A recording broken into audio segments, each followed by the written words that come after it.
With the state of California experiencing the worst fires in its history, Governor Gavin Newsom recently launched a new measure to move the state away from fossil fuels.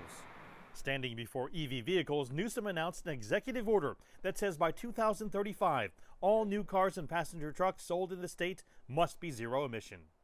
In the next 15 years, we will eliminate in the state of California the sales of internal combustion engines.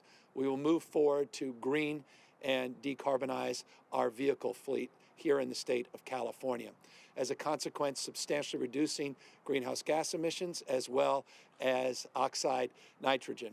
Newsom says 41% of California's emissions are directly related to vehicles, and that 11% are related to the production of petroleum fuels. In a statement, the California New Car Dealers Association criticized the executive order, saying EVs are more expensive and limited to the wealthy. It also says the state lacks the charging infrastructure to support the massive shift in transportation needs. There are parts of California where there's not robust charging. That's going to be one of the real challenges gearing up. It's nice that this announcement would not affect all vehicles. So it does not affect used vehicles, for example. So if you were in a place where for whatever reason an EV is just absolutely not going to make sense to you, there would be options.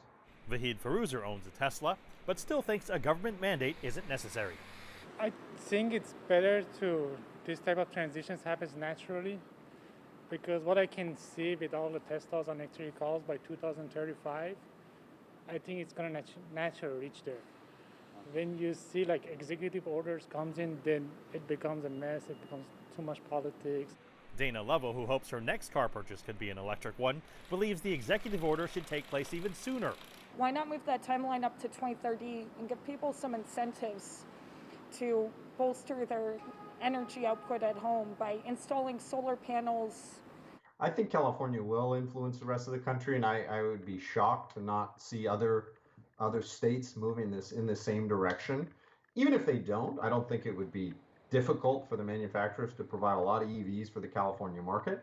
But I would anticipate these being a catalyst for change throughout the U.S. and hopefully around the world. The U.S. is not alone. British Columbia and Canada and a number of European countries already have implemented new gas car phase-outs, with Norway setting the earliest target of 2025. Mark New, CGTN, Sunnyvale, California.